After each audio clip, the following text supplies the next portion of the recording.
नमस्ते विद्यार्थी मित्रों, मैं जानी जयदेव सिद्धि हिंदी विद्यालय की यूट्यूब चैनल पर आप सबका स्वागत करता हूँ।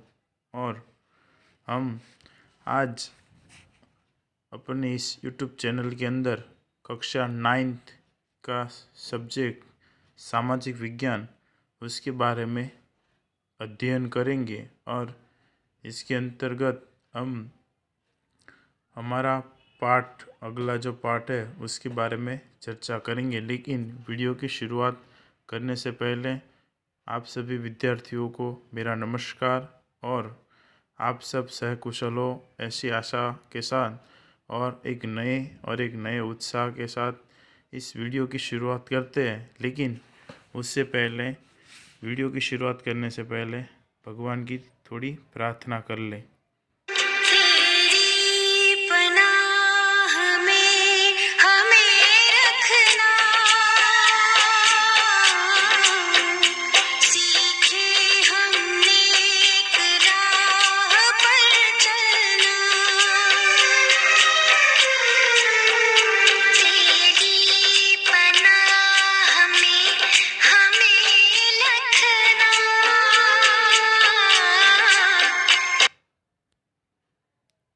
इसी सुंदर सी प्रार्थना के साथ हम आगे बढ़ते हैं और अपने वीडियो की शुरुआत करते हैं। लेकिन उससे पहले एक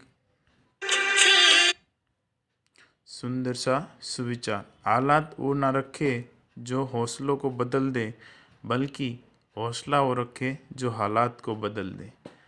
ऐसे बेहतरीन सुविचार और एक नए उमंग और उत्साह के साथ हम अपने वीडियो की शुरुआत करते हैं। पाठ नंबर 14 जिसका नाम क्या है? भारत स्थान भूस्तरीय रचना और भूपृष्ठ भाग 2। भूपृष्ठ के बारे में, भारत की स्थान और रचना के बारे में कक्षा 8वीं के अंदर हम लोग अध्ययन करके आए। कक्षा 9 के अंदर हमें इसी स्थान और भूपृष्ठ के बारे में अध्ययन करना, लेकिन विस्तृत के अंदर जानकारी प्राप्त करनी है। 8वीं कक्षा के अंदर हमने इसके अंदर इतनी ज़्यादा जानकारी प्राप्त नहीं की थी, जिसके बारे में विस्तृत में और ज़्यादा जानकारी कक्षा 9 के अंदर हमें प्राप्त करनी है। और इस पाठ को आप लोगों को याद भी रखना, क्योंकि 10वीं के अंदर भी ये पाठ आपको उपयोग में आ सकता है। इसीलिए हर एक मुद्दों को ध्यान से पढ़िएगा और कहीं पर भी समझ में ना आए तो आप लोग स्कूल के नंबर के द्वारा या फिर कहीं पर भी क्वेरी हो तो हमें स्कूल के या मेरे पर्सनल नंबर पर मैसेज करके बता सकते हो। ठीक है, तो चलिए वीडियो की पाठ की पढ़ने की शुरुआत करते हैं। इस पाठ के अंतर्गत हमें कुछ मुद्दों के बारे में जानकारी प्राप्त करनी है और इन्हीं मुद्दों को जानने के पश्चात हम इस पाठ को पूरा कर लेंगे, जिसमें पहला है उत्तर का पर्वतीय प्रदेश। उसके पश्चात है उत्तर का विशाल मैदानी प्रदेश। उत्तर का विशाल मैदानी प्रदेश के अंदर पंजाब, हरियाणा, उत्तर प्रदेश, ये सब उत्तर के विशाल मैदानी प्रदेश के अंदर समावेश किया जाता है, क्योंकि इन सब के पास विशाल मैदान है जो खेती करने के लिए बहुत ही उपयोगी है। इसलिए ये उत्तर का विशाल मैदानी प्रदेश ज़्यादा हरियाली वाला विस्तार कहलाता है और घनी आबादी वाला विस्तार भी उत्तर का विशाल मैदानी प्रदेश कहलाता है। उसके पश्चात है प्रायद्वीपीय पठारी प्रदेश। जो दक्षिण का पठारी प्रदेश है, गुजरात, मध्य प्रदेश, महाराष्ट्र, केरल, तमिलनाडु, कर्नाटक, ये सब प्रायद्वीपीय पठारी प्रदेश है। क्यों? क्योंकि यहाँ पर कहीं पर ऊपर नीचे पर्वत आए हुए, ठीक है, कोई सीधा रास्ता नहीं, असमान ढलानों वाला विस्तार, इसे इसको प्रायद्वीपीय पठारी प्रदेश कहते हैं। उसके पश्चात है तटीय मैदानी प्रदेश। तटीय मैदानी प्रदेश के अंतर्गत किसका समावेश होता है कि भाई जो मैदानी प्रदेश समुद्र किनारे पर आए हुए हैं, जो विस्तार जैसे कि गुजरात है, तमिलनाडु है, केरल है, कर्नाटक है, महाराष्ट्र है, गोवा है, पश्चिम बंगाल है, उड़ीसा है, ये सब क्या है कि ये सब समुद्र तट पर आए हुए विस्तार है, इसलिए इनको तटीय मैदानी प्रदेश कहते हैं। उसके पश्चात है द्वीप समूह। द्वीप समूह यानी कि द्वीप किसे कहते हैं कि भाई एक ऐसा पर्वत जो चारों ओर पानी से घिरा हुआ हो, पर्वत का ऐसा विस्तार जो पानी से घिरा हुआ हो इसको द्वीप समूह कहते हैं। जैसे कि अंडमान निकोबार, लक्षद्वीप, ये सब हमारे द्वीप समूह है। उसके पश्चात है चट्टान। तो चट्टान किसे कहते हैं? तो या एक या उससे अधिक खनिजों से बने हुए संगठित ठोस पदार्थ को चट्टान कहते हैं।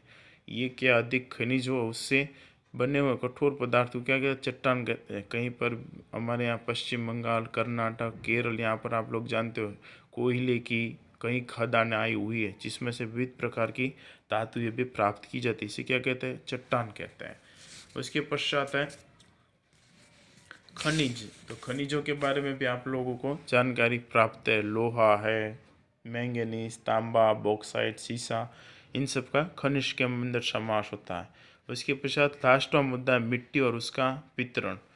तो हमारे भारत के अंदर कितनी 6 प्रकार की मिट्टियों का समावेश किया जाता है, जिसमें काप की मिट्टी, काली मिट्टी, लाल मिट्टी, लेटेराइट मिट्टी, पर्वतीय मिट्टी और मरुस्थलीय मिट्टी आदि मिट्टियों का समावेश किया जाता है। तो इसके अंतर्गत हमें भारत के अंदर आई हुई विविध मिट्टियों के बारे में जानकारी प्राप्त करनी है। तो चलिए पाठ की शुरुआत करते हैं। आपका पाठ पेज नंबर 106 पर है, ठीक है। पाठ 14 106 पर है, जिसमें पाठ की शुरुआत होती है। एक पिक्चर दी हुई है, फोटोग्राफ्स दी गई है। उस फोटोग्राफ्स को आप ध्यान से देखते हो तो वहाँ पर नीचे लिखा है, क्या लिखा है? ब्लू कलर की लाइन से भूपुष्ट के स्वरूप। तो हम किसके बारे में जानकारी प्राप्त करने वाले? भूपुष्ट के बारे में। अब भूपुष्ट के इन स्वरूपों के बारे में जानकारी हम लोग प्राप्त कर लेते हैं, तो कि भूपुष्ट के अंदर किस किस का समावेश होता है।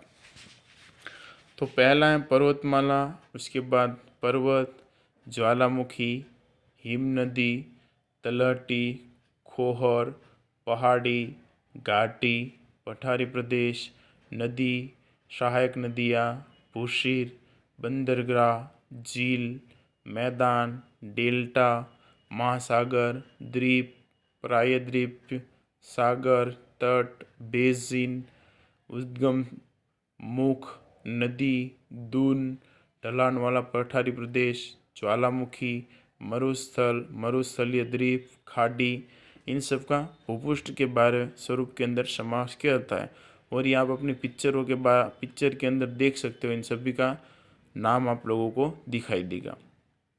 उसी के नीचे एक दूसरी फोटोग्राफ्स दी गई है जो हमारे भारत के भूपुष्ट के बारे में जानकारी देती है। ये जो फोटो आपके सामने अभी स्लाइड पर दिख रही है, 106 पेज नंबर पर भारत का भूपुष्ट, इसके बारे में जानकारी दी गई है। इसके अंदर आप देखोगे तो उसके अंदर क्या क्या, तो भाई एक तो हमारे भारत का नक्शा दिखाई दे रहा है, ठीक है। इनके सभी राज्यों के बारे में आपको जानकारी प्राप्त है। अब इसमें देखोगे तो राजस्थान का मरुस्थलीय प्रदेश दिखाई देगा, ऊपर देखोगे तो हिमालय का पर्वतीय प्रदेश दिखाई देगा, नीचे उत्तर प्रदेश के अंदर आप लोग देख सकते हो तो उसमें क्या लिखा है? उत्तर का मैदानी प्रदेश लिखा हुआ है, जिसमें यमुना, गंगा, गोदावरी, ठीक है, ये सब नदियाँ बहती हुई दिखाई दे रही है। उसके पश्चात गुजरात और भारत के मध्य से निकलती हुई कर्कवृत्त भी दर्शाई गई है। और इसके अलावा पठारी प्रदेशों के अंदर कि भाई जो गुजरात, महाराष्ट्र, मध्य प्रदेश, कर्नाटक है, तो इसमें आप लोग देखोगे नर्मदा, तापी, गोदावरी, कावेरी आदि नदियों का प्रवाह भी दिखाया गया है। और उसी के साथ कुछ नदियाँ और सिंधु, झेलम, चिनाब, रावी, सतलज आदि नदियों को भी इसके अंदर आप देख सकते हो, और उसी के साथ विवरण भी लिखा हुआ है। उसके पश्चात अब पाठ की शुरुआत करते हैं। तो पहले तो भूपुष्ट किसे कहते हैं? भूपुष्ट किसे कहते हैं? पाठ की शुरुआत कर ली, लेकिन आम सी बात है कि भूपुष्ट किसे कहते हैं।